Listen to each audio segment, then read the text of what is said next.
what is a human being? Because in the contemporary scene, that is the biggest battle, is to try to understand what a human being is. So we want to try to get into some of the biblical material here and go fairly deeply into this issue. The current battle over human nature and really the extreme form it takes is there a human nature? And you can say that the official point of view on this now is there is none. There's no human nature. You go to a school ground, little third graders, and ask them, should people be allowed to do whatever they want? What will be their answer? Yes. That will be their answer. Democracy as a political system and a social system has come to essentially mean the exaltation of the human will. Everyone should be able to do what they want to do.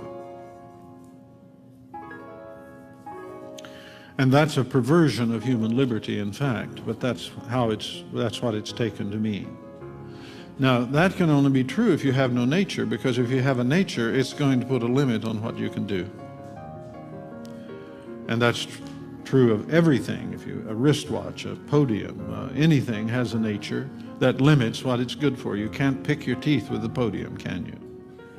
I mean, it'd be very awkward.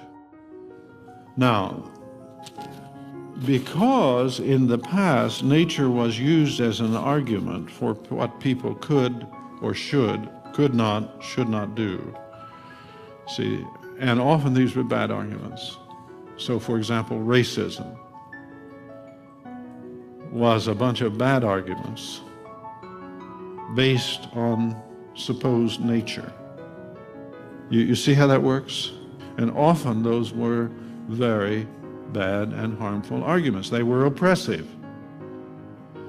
So now, the swing against that, you see, is what we see currently. Now, the swing against nature is seen all around us. For example, natural law cannot be invoked as a basis for law. So public sentiment then is put in the place of natural law. Public sentiment means, what does the public like? What does the public want to do?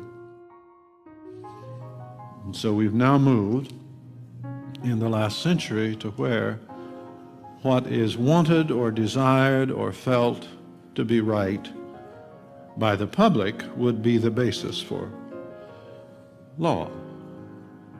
Now, of course, you don't have to be told where that could lead, but I'm just saying that's what has changed here on this issue of nature.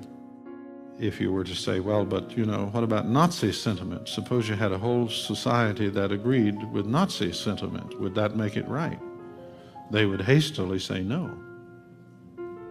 But when asked how they could support that, they wouldn't have a leg to stand on, right? Because they've already abandoned nature and the way things are as a basis for law. You see, denying a human nature takes care of all the issues where desire wants free play at one fell swoop and turns it in at most to a social issue. So if you desire what society does not desire, then you can be told that you're wrong, and you can be controlled on the basis of that. But it's only because you have group desire. Now that's why political correctness becomes so important in our time. See, the underlying issue here is the difference between what is desired and what is good. What is desired and what is good.